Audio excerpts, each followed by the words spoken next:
first customer that CenterPoint is going to focus on, as well as Entergy for the customers that they serve. The next issue is, and this makes sense, I think you would all agree, if they have a circuit out here that services 10,000 people or a circuit that services 150, guess what? They're going to put up 10,000 first before the 150. So some of the order of circuits goes in that manner. And I can remember, because I lived in Houston most of my life, and a lot of trees, and we've had without power, as some of you have now in the past, you know, maybe there's a cookout in the cul-de-sac. Maybe the people who have refrigeration got some hot dogs or hamburgers to share with neighbors. And if you have someone who's a senior or really needs to be out of the heat, the cooling centers, and those are up to the local elected officials to establish, but we support and help them. That's their call, but opening up cooling centers, or just taking them to somewhere where it's cool, to the shopping center, to wherever, so they're not in the heat. They don't have to be older to be in that issue. It can be a lot of people. So if we all pull together, we are strong, and Texans always pull together. You know, we don't have any, to my knowledge, any boat rescues from rooftops in this storm. But one of the things that I remember from 2017 in Harvey was it didn't matter who was on the roof. If you were in the boat, you rescued them. And it didn't matter if you were on the roof. You didn't care who came in the boat to get you. So take care of your neighbors, and we're doing all of that we can in the state to assist local authorities. Our number one issue is your life. Every life is important, and we pray for those 3 families who have lost lives so far that we know of today, 2 by downed trees and 1 by drowning under an underpass. With that, we'll open up for questions. Yes, sir. I first wanted to ask about, when it comes to the power, how maybe the state is stepping in with its resources to help CenterPoint and these other utility companies get on their feet more quickly? Yeah, so the PUC is in constant communication with the utilities, asking them if they need any assistance.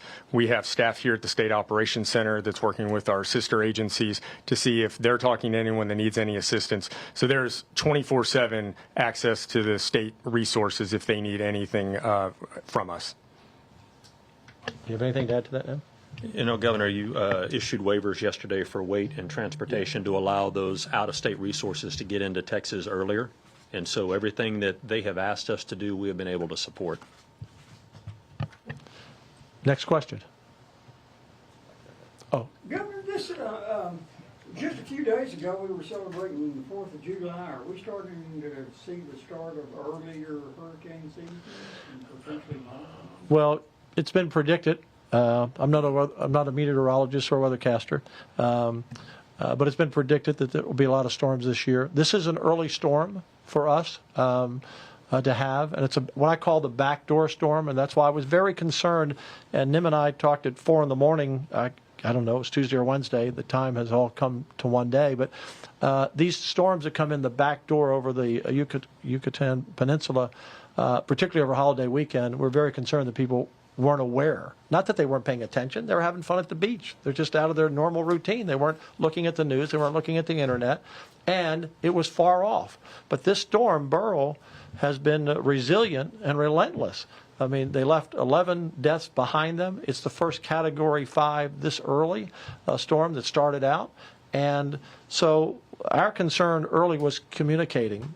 We've done a lot of press conferences. I've done interviews with TV stations, whether big market, small market, mid-sized market, to be sure they know what's happening, because we want to get the information out. So I don't know what's ahead, but I know we will always be ready at the state and the local level. We have great partnerships with our county judges and our mayors, and they've done an outstanding job. But right now, the big issue, it's still dangerous. Don't be out on the road at night, really anywhere where there could be power lines down, areas that have already, you think the storm has passed.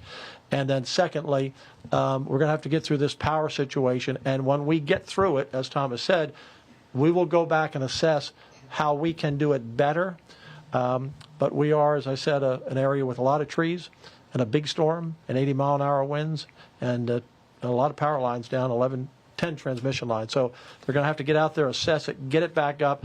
And trust me, we're talking to them maybe hourly, okay? Because we know we're hearing from the public, and we need a little bit of patience, and we'll get there. Yes, ma'am. What is the current death toll? 3, 2 that we know of. 2 by fallen trees, and 1 by a City of Houston employee going to work, sadly, in flooding. All Yes. in the Houston area? Or? Yes, yeah. The one was in Atascocita, and the one city employee, and I believe I don't know, but I believe the other was in Houston, the other fallen tree. I don't know if you know exactly where that, but I had 3 to this. In the Caribbean, There were 11 that I know of through Mexico and the Caribbean. You know, obviously I don't have all the statistics from the country, but that was the last report. Yes, ma'am. With the thousands of folks coming in to help restore Yes. power, do you know how many of them were staged and were able to jump in immediately, or was there none of that? I do not know that answer, if they were staged or ready. I do know that, I can't speak for those companies. I do know that they normally reach out as, you know, and contact companies to be ready. You never know where the storm is going to go. You know, originally it was forecast to mostly go in Mexico and maybe down in Cameron or Hidalgo County, and it kept moving. So I don't know the answer to that, but we'll get the answer to that and we'll know. Governor, if Do I you could, know? if Yes, I could add, I would say we began at the PUC began to get notifications from companies as early as last week that they were starting to pre-position their internal staff. I don't know about staff, you know, anyone that came in from outside the state, but the staff that were inside the state started getting positioned at the end of last week. Yeah. And as Nim mentioned, I signed waivers to make this expedite so they could get here quicker. Yes. Let me see if there are any other first-time questions. Yes. Hello. Hey, have you all reached out to the president yet, or has he reached out to Texas regarding any federal resources? I've not heard from the president, and FEMA, which is the federal agency, they're back here. They've been here with us from the beginning in preparation, and their part of this will be after the storm.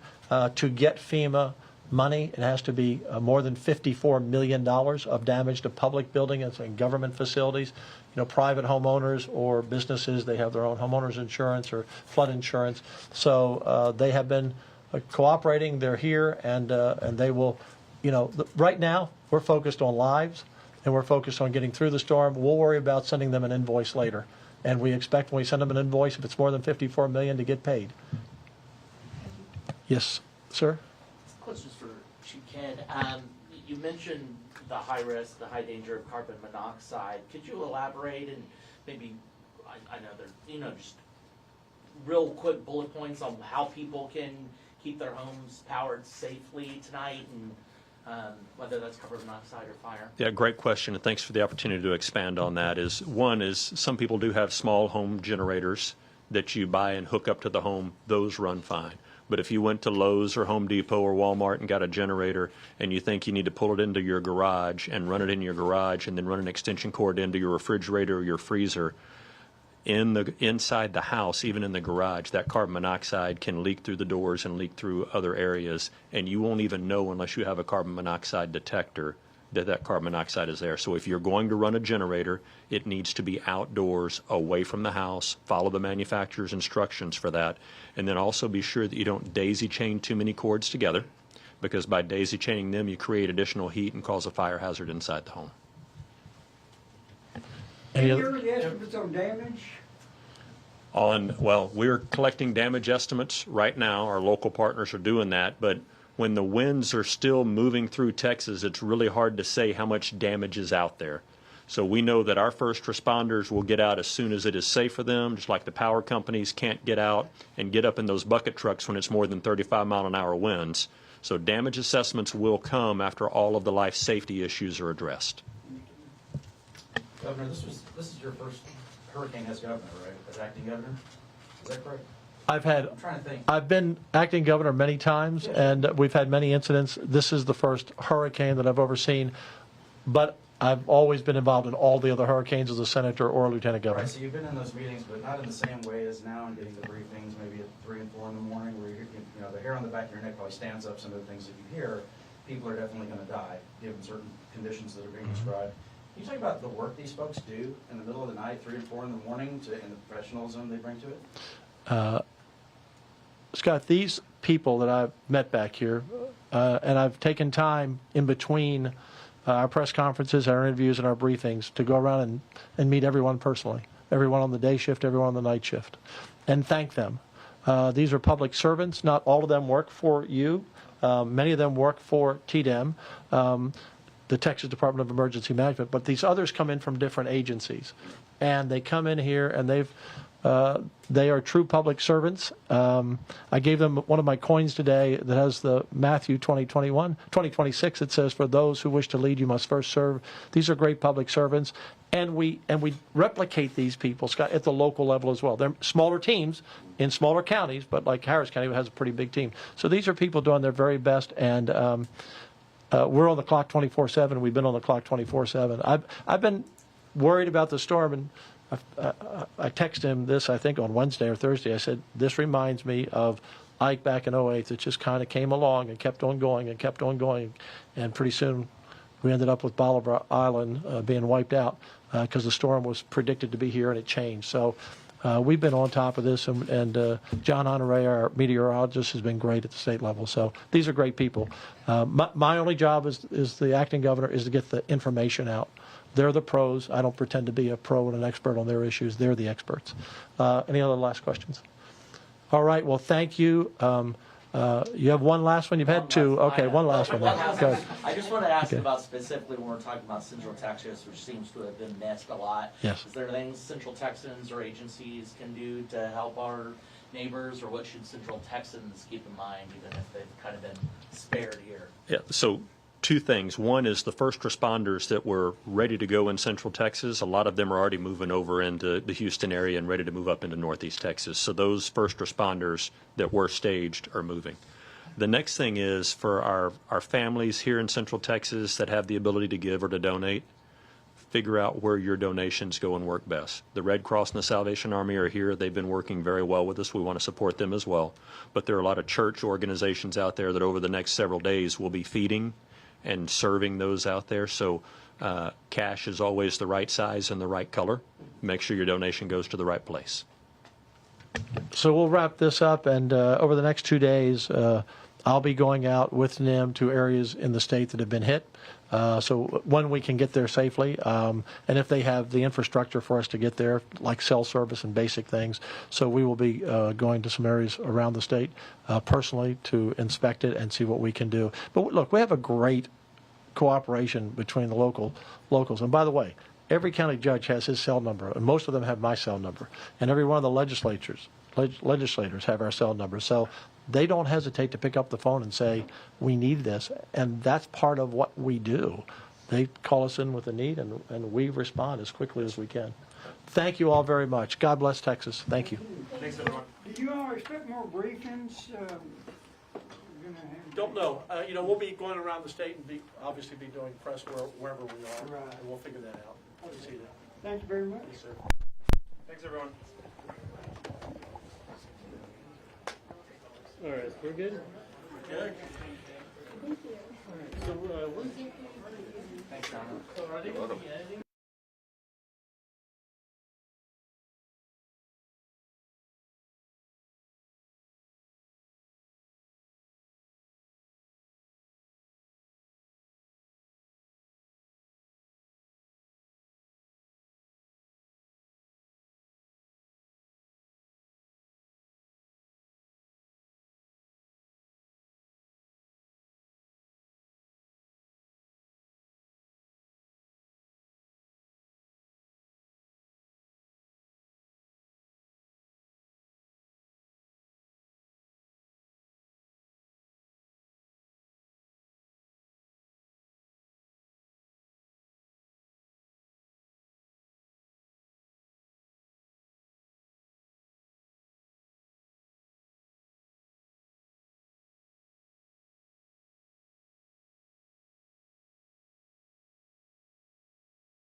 Just texted asking if the Bossier crew can go out, like asking CJ.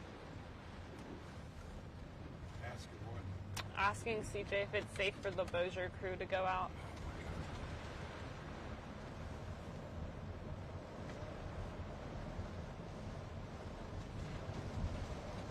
Oh, he said it's good.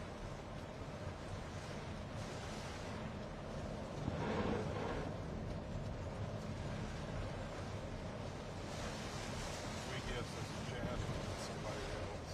Andrew, yeah, Jasmine and Andrew. And then they just pushed that someone was killed in Benton after a tree fell on her house.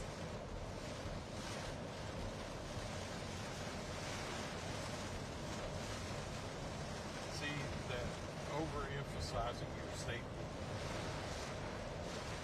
I never would have flown back in even 10 years ago, let alone back when I first started.